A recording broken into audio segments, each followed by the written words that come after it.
Hello everyone, आप सभी का स्वागत है एक बार फिर से एसएसजी गुरुकुल पे। तो जितने भी बच्चों का पेपर है 17 फरवरी और 18 फरवरी का, तो पुलिस वाले बच्चे जो हैं वो ध्यान से सुन लीजिए कि बहुत यहां पर इंपॉर्टेंट बात हम आपको बताने जा रहे हैं कि सबसे पहले अगर आपने अपनी एडमिट कार्ड को डाउनलोड नहीं किया तो सबसे पहले आप अपने एडमिट कार्ड को डाउनलोड कर लीजिए और उसका एक और आप फोटोकॉपी जरूर निकाल लीजिएगा, जिससे कि हो सकता है कि अगर आप कल परीक्षा देने जा रहे हो और वो आपका जो कॉपी एक निकाले और वो गायब हो जाए, तो इसलिए आप एक से ज्यादा मतलब 2 कॉपी आप एडमिट कार्ड का अपना रख लेना, ठीक है। अच्छा, जब आप एग्जाम देने जाओ तो बहुत सारी बातों का आपको ध्यान रखना होगा। बहुत अच्छी बात हम यहां पर बताने जा रहे हैं, जो ध्यान से सुन लीजिएगा, ठीक है। अगर आपका जो परीक्षा है, अगर आपका परीक्षा 3 बजे से पड़ रहा है, इसका मतलब कि 3 बजे आपको नहीं पहुंचना है, आपको 2 घंटे पहले पहुंचना है। 1 बजे आपको एग्जाम सेंटर पे अपने पहुंच लेना है। एग्जाम सेंटर पहले आपका क्लियर होना चाहिए कि आपका जो एग्जाम सेंटर है,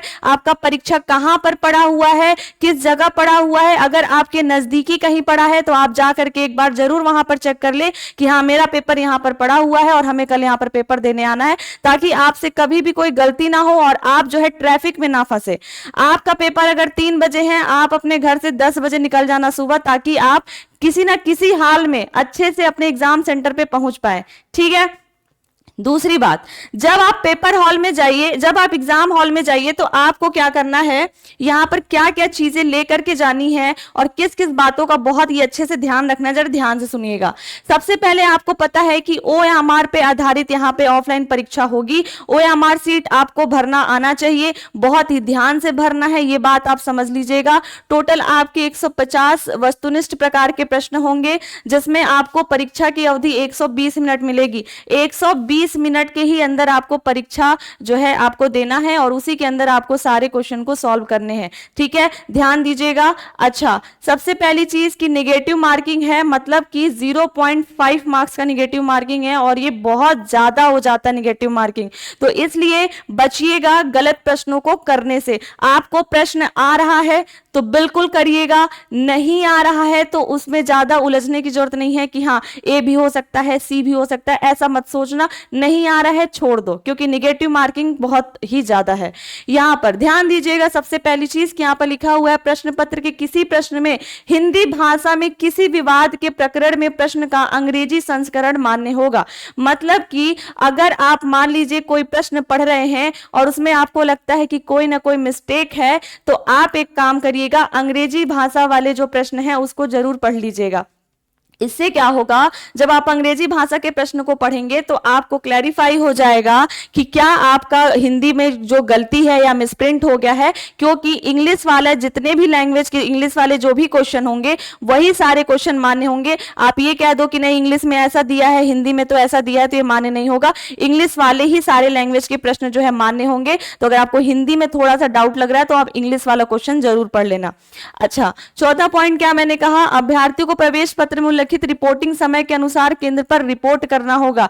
मैंने कहा कि अगर आपको 3 बजे आपका पेपर है, सेकेंड शिफ्ट में अगर आपका 3 बजे पेपर है, तो आप जो है 12:30 बजे सेंटर पे पहुंच जाओ। करना क्या है, आप जो है वहां पे रिवीजन कर सकते हैं, है ना, सारी चीजें हैं, बहुत सारी चीजें हैं। अच्छा, अब यहाँ पे जो भी बातें लिखी हुई, यहाँ पर देखो लिखा हुआ है प्रवेश पत्र में उल्लिखित गेट बंद होने के समय के अनुसार परीक्षा केंद्र का मुख्य द्वार बंद कर दिया जाएगा। आप ये मत सोचना कि परीक्षा केंद्र पे जब गेट बंद होगा तो उसके हम 15 मिनट पहले पहुंच जाएंगे। जैसे कि आपके एडमिट कार्ड पे लिखा होगा कि 3 बजे आपका पेपर है और 2:30 बजे गेट बंद हो जाएगा, तो ऐसा मत करना कि हम 2:15 बजे पहुंचेंगे। मैंने बार बार आपसे कहा एग्जाम स्टार्ट होने के 2 घंटे पहले आप जो है एग्जाम सेंटर पे पहुंच जाना, ठीक है। अच्छा, यहां पर नेक्स्ट पॉइंट क्या लिखा हुआ है कि फोटो पहचान पत्र के रूप में मूल आधार कार्ड लाएं। मतलब कि आप देखो, सबसे पहली चीज आप नोट कर लो कि आपके पास 2 आपका फोटो होना चाहिए, 2 आपकी फोटो होनी चाहिए, ये याद रख लो। अभी नहीं है तो जा करके खिंचवा लो और रख लो अपने पास। 2 से 3 फोटो रहनी चाहिए आपके पास। हम तो कह रहे हैं 3 रख लेना, है ना, 3 फोटो रख लेना, 2 बॉल पेन रख लेना, ब्लैक भी रख लेना, ब्लू भी रख लेना, ठीक है। हम तो कह रहे हैं 3-4 रख लेना, पता नहीं कौन सा चलेगा कौन सा नहीं नहीं, ठीक है। तो 4 बॉल पेन ले जाना, ब्लू भी ले जाना और ब्लैक भी ले जाना। अच्छा, तीसरी बात ये कि अगर आपके पास आधार कार्ड है आईडी के रूप में, तो आधार कार्ड ओरिजिनल लेके जाइएगा और साथ ही साथ उसका आप करा लोगे फोटोकॉपी, तो फोटोकॉपी भी ले जाना है और आधार कार्ड ओरिजिनल भी ले जाना है। आईडी प्रूफ के तौर पे आप आधार कार्ड भी ले जा सकते हो, डीएल भी ले जा सकते हो, और अगर आपके पास पासपोर्ट है तो वो भी ले जा सकते हैं। इसमें से कोई एक आप ले जा सकते हैं, लेकिन हम तो कहेंगे कि आप आधार कार्ड जरूर लेकर के जाइएगा और साथ में जो आप अपना ले जा रहे हैं आईडी, उसी का फोटोकॉपी भी लेकर के सेंटर पे पहुंचना है। मैंने बताया कि आप आईडी प्रूफ लेकर के जाइए, उसकी फोटोकॉपी भी लेके जाना है, आईडी प्रूफ का ओरिजिनल भी लेकर के जाना है, आपको 4 बॉल पेन लेके जाना है और साथ ही साथ आपको 3 से 4 फोटो भी लेकर के जाना है। इसलिए भाई हो सकता है कभी जल्दबाजी में कोई मिस्टेक हो जाता है, किसी से एक फोटो गिर गया या फिर कुछ ऐसा हो गया तो क्या करोगे, है ना। और अपना एडमिट कार्ड तो ले ही जाना है। एडमिट कार्ड का मैंने बताया कि 2 कॉपी जरूर करवा लेना, क्योंकि होता है कभी कभी भाई कि एडमिट कार्ड कहीं छूट गया, कहीं कुछ हो गया, है ना, तो 2 आप रख लेना अपने पास एडमिट कार्ड, ठीक है। ये बात समझ में आ गई। अच्छा, यहां पर देखिए सबसे पहले क्या कहा जा रहा है कि परीक्षा केंद्र में अभ्यर्थी का बायोमेट्रिक, आइरिस और फोटोग्राफ लिया जाएगा। मतलब कि जब परीक्षा केंद्र पे आप पहुंचोगे तो बायोमेट्रिक होगा जरूर। अगर आपका बायोमेट्रिक नहीं हो रहा है तो आप वहां पे सेंटर पे जो भी आपके होंगे, टीचर जो भी होंगे, वहां पे आप जाकर के बोल दीजिएगा कि भैया मेरा बायोमेट्रिक नहीं हुआ, मुझे बायोमेट्रिक कराना है। बायोमेट्रिक मैंडेटरी है, याद रखिएगा, आपका होना जरूरी है जब आप परीक्षा केंद्र पर पहुंचे, है ना, एग्जाम से पहले, ठीक है। तो यही सब चीजें इसमें लिखी हुई हैं। पहचान पत्र से मेल ना होने पर अभ्यर्थी को परीक्षा में बैठने की अनुमति नहीं दी जाएगी। मतलब जो आपका आईडी प्रूफ है। अच्छा, एक बात और समझिएगा, आईडी प्रूफ में जैसे कई बच्चे कह रहे थे कि मैम हमारा जो प्रवेश मतलब जो हमारा एडमिट कार्ड है, प्रवेश पत्र है, उसमें हमारा क्या लिखा हुआ है, कुमार लिखा हुआ है, या किसी का थोड़ा सा दिक्कत हो गया, कुमारी लिखा हुआ है। तो अगर जो भी चेंजेस हो गए हैं और आपके आईडी प्रूफ में कुछ और लिखा हुआ है नाम, और आपको यहाँ पर करेक्शन के लिए आया था, है ना, और आपने करेक्शन नहीं कर पाया या फिर कुछ दिक्कत हो गई, तो जब आप एग्जाम सेंटर पे पहुंचोगे तो जो आपके आईडी प्रूफ पे आपका ओरिजिनल नाम है, वही ओरिजिनल नाम आपका एग्जाम सेंटर पे सही कर दिया जाएगा। तो इस बात से आप बेफिक्र हो जाना, कोई भी टेंशन नहीं है, ठीक है। अच्छा, यहां पर क्या लिखा हुआ है कि परीक्षा समाप्त होने तक किसी अभ्यर्थी को परीक्षा कक्ष से बाहर जाने की अनुमति नहीं दी जाएगी। जब तक परीक्षा समाप्त ना हो जाए, है ना, एग्जामिनर ना बोल दे कि अब आप जाइए, जब तक एग्जामिनर ना बोल दे कि अब आप जाइए, उठ करके भागना नहीं, ठीक है।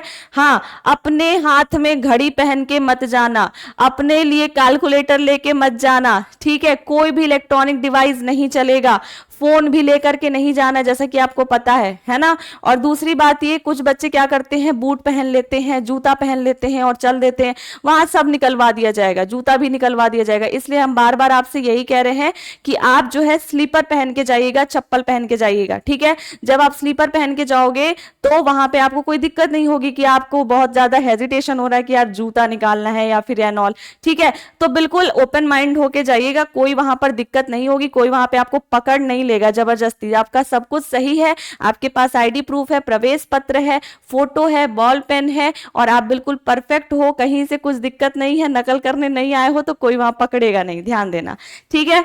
ओके, किसी भी परिस्थिति में परीक्षा की तिथि, पाली, केंद्र में परिवर्तन की अनुमति नहीं है। जैसा कि आपको पता है कि अगर आपका फर्स्ट पाली में पेपर है तो अनुमति तो नहीं मिलेगा।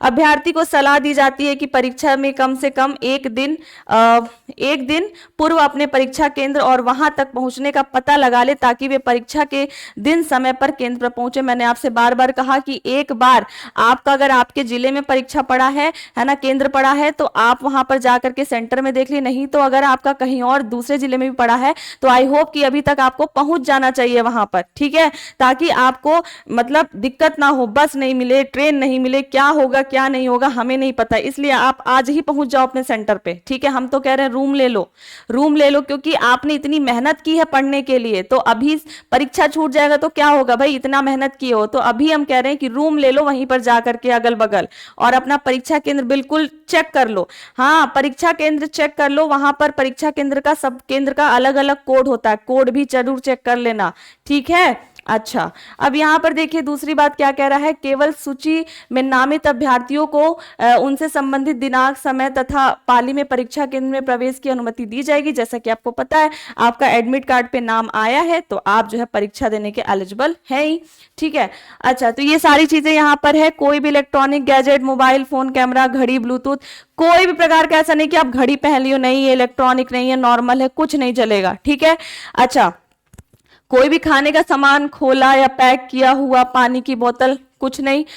अभ्यर्थी को परीक्षा केंद्र के अंदर प्रवेश पत्र, फोटो पहचान पत्र एवं पारदर्शी नीला या काला बॉल पॉइंट पेन ले जाने की अनुमति होगी। पेंसिल, स्याही, स्केच पेन या जेल पेन का उपयोग नहीं करना है। ठीक है, अभ्यर्थी को उपस्थित पत्रक पर संबंधित विवरण भरते हुए निर्दिष्ट कॉलम में हस्ताक्षर करना अनिवार्य है। जहां भी आपको हस्ताक्षर करने के लिए वहां बताया जाएगा, अगर नहीं बताया जा रहा है तो एग्जामिनर को बुला करके पूछो कहाँ हस्ताक्षर करना है, कैसे करना है, सारी चीजें आपको वहां पे एग्जामिनर इसीलिए बैठाए गए हैं कि वो आपको गाइड करें। ठीक है, तो आप उनसे पूछना, हड़बड़ी में कुछ कर मत देना। हड़बड़ी में ऐसा नहीं है कि आपके पास पेपर आया, आप सील देख लेना कि सील पैक है कि नहीं, है ना, और जब वहां पे बोला जाएगा कि आप जो है सील खोल सकते हैं पेपर का और आप एग्जाम देने के लिए अब रेडी हैं, आप एग्जाम में स्टार्ट कर सकते हैं, बिल्कुल आप सील पैक खोलना और अपना पेपर स्टार्ट करना। हाँ, ओएमआर भरने से पहले हम बार बार कह रहे हैं, हड़बड़ी में ओएमआर मत भरना। क्यों? अगर एक ओएमआर गलत हो गया तो फिर दिक्कत हो जाएगी आपके साथ। इसलिए अगर आपको नहीं आ रहा है, एग्जामिनर सेंटर को बुलाकर, एग्जामिनर को बुला करके आप बार बार क्या करोगे, पूछोगे कि सर ऐसे है, यहाँ पे साइन करना है कि नहीं, यहाँ पे किसका साइन होगा, ये सारी चीजें आप उनसे बुला करके कंफर्म जरूर कर लीजिएगा। ठीक है, क्योंकि आपका पेपर है, आपकी जिम्मेदारी है। ठीक है, अच्छा, अब ये समझिएगा कि ओएमआर उत्तर पुस्तिका को भरने के बारे में निर्देश बोर्ड की वेबसाइट, ये आपको लिखा हुआ है यहाँ पर सारी चीजें।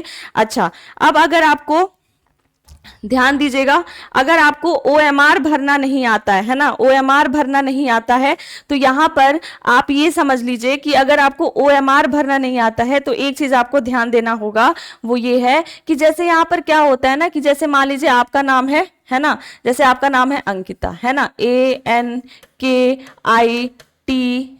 है ना, तो आपको ना यहां पर लिखा होगा जैसे कि ए लिखा है ना, और यहां पर 4 कॉलम बने होंगे, है ना, जैसे भी ABCD। तो आप यहां पर चेक करिएगा कि ए वाला कॉलम ए कहां लिखा है, तो मतलब एक लाइन में केवल एक ही कॉलम भरना है, फिर दूसरी लाइन में दूसरा कॉलम जो भी आपका अल्फाबेट होगा वो भरना है। ठीक है, ये चीज ध्यान दीजिएगा। अगर आप एग्जाम में बैठ रहे हो और आप जो है आपने देखा कि भाई पहले क्वेश्चन का मेरा आंसर है, पहले क्वेश्चन का आंसर है ऑप्शन नंबर ए, ठीक है, ऑप्शन नंबर ए, और यहां पर 4 यहां पर क्या दिए हुए हैं आपके, मतलब यहां पर गोला दिया हुआ है भरने के लिए कि ये ऑप्शन ए हो गया, ऑप्शन बी हो गया, ऑप्शन सी हो गया, ऑप्शन डी हो गया।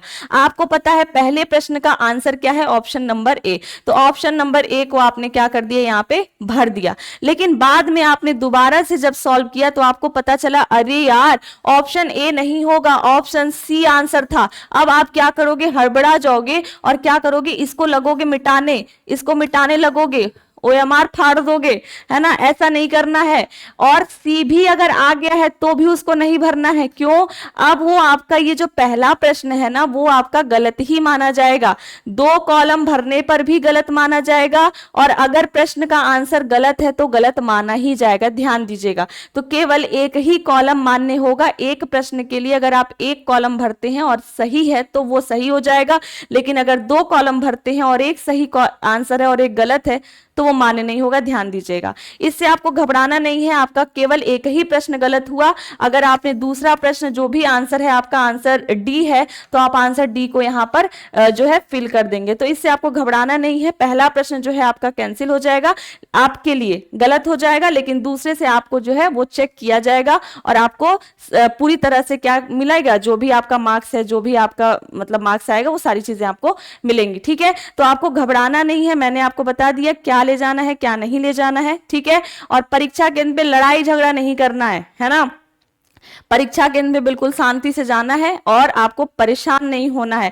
ज्यादा गलती प्रश्न मत करिएगा, ये मत सोचिएगा एग्जाम में कि हम जो है कर रहे हैं यार, सामने वाला लगातार करते जा रहा है, उसको लग रहा है ज्यादा आ रहा है और वो मेरे से ज्यादा प्रश्न ना कर ले। इसके चक्कर में भी आप लोग क्या करते हो, सारा गोला भर देते हो कि आपने जो है जितने भी क्वेश्चन आपके सामने आए हैं और उस क्वेश्चन में आपने मान लो 10-20 क्वेश्चन छोड़ दिए, तो आप जो है सामने वाले को देखो कि नहीं ये तो कर रहा है, हम तो बैठे हैं, लाओ ये भी 20 गोला जो छोड़े 20 क्वेश्चन वो भी भर देते हैं। तो आपको ऐसा नहीं करना है, आप अपने उत्तर मतलब जितने भी आप उत्तर दोगे उसके लिए कॉन्फिडेंस रहना है कि हाँ हमें ये आता है, हमने किया, ठीक है हमने 20 क्वेश्चन छोड़ा, हमने 40 क्वेश्चन छोड़ा, ठीक है, लेकिन जितना किया 100% एक्यूरेसी के साथ किया, जितना किया 100% एक्यूरेसी के साथ किया। ये याद रखना, अगर आपके पास 100% एक्यूरेसी है तो आपका सिलेक्शन होने के चांसेस ज्यादा बढ़ जाते हैं।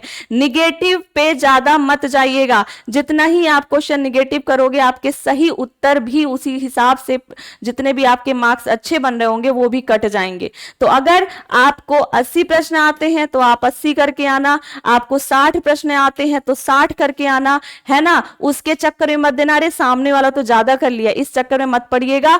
आपको जितना आता है उतना ही करना है। और मेरी ईश्वर से यही कामना है कि ईश्वर आप सभी लोग, जितने भी बच्चे हमें देख रहे हैं, सभी का सिलेक्शन हो जाए और सब बिल्कुल आराम से अपने परीक्षा केंद्र तक पहुंचे और परीक्षा देकर के आए। ठीक है, तो आज के लिए बस इतना ही। सभी को all the best. Thank you.